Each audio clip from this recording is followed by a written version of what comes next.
মিয়া ভাই কি এবার মন খারাপ কেন তোমার, কি হয়েছে? আরে রূপসী তো আমারে মহা বিপদে ফেলাচ্ছে। হ্যাঁ, আমি তো ওকে নিয়ে পারতেছি না। আমার মনে হয় ও একদিন মহা বিপদে পড়বে। নিয়তির কাছে আটকা পড়বো, এই তো।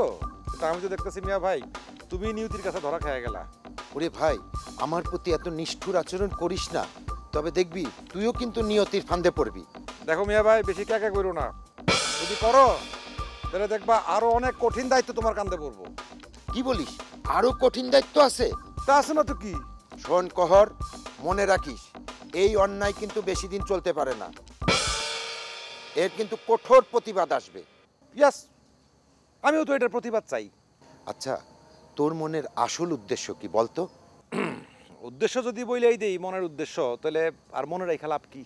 এখন আমার তো মনে হচ্ছে যে তোর বিরুদ্ধে আমাদেরই আন্দোলনে যাইতে হবে। গিয়া দেখো, দেখো গিয়া, তখন বুঝবা কত ধানে কত চাল।